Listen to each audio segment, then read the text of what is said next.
حقائق سے ہٹ کر پروپیگنڈے کا ایک اور دن۔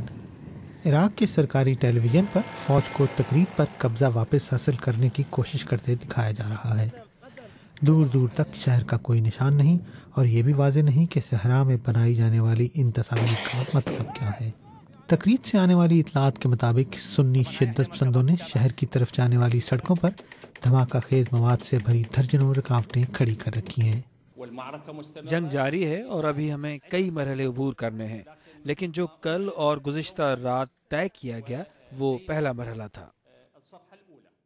اس شہر پر آئسس کے جنگجوؤں نے شمالی عراق کے بیشتر حصوں پر کنٹرول حاصل کرنے کے بعد 11 جون کو قبضہ کیا تھا۔ وزیر اعظم نوری المالکی کے لیے تقریب میں کامیابی حاصل کرنا بہت ضروری ہے۔ دوسری طرف استعمال شدہ روسی طیاروں کی پہلی کھیپ عراق پہنچ چکی ہے، جس کے متعلق حکومت کا کہنا ہے کہ اسے اس کی بہت ضرورت تھی۔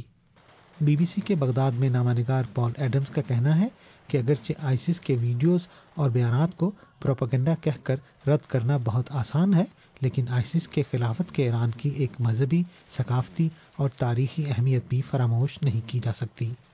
دریاسنا آئسس کے جنگجو اپنے منصوبے کو عملی جامہ پہنانے میں مصروف ہیں۔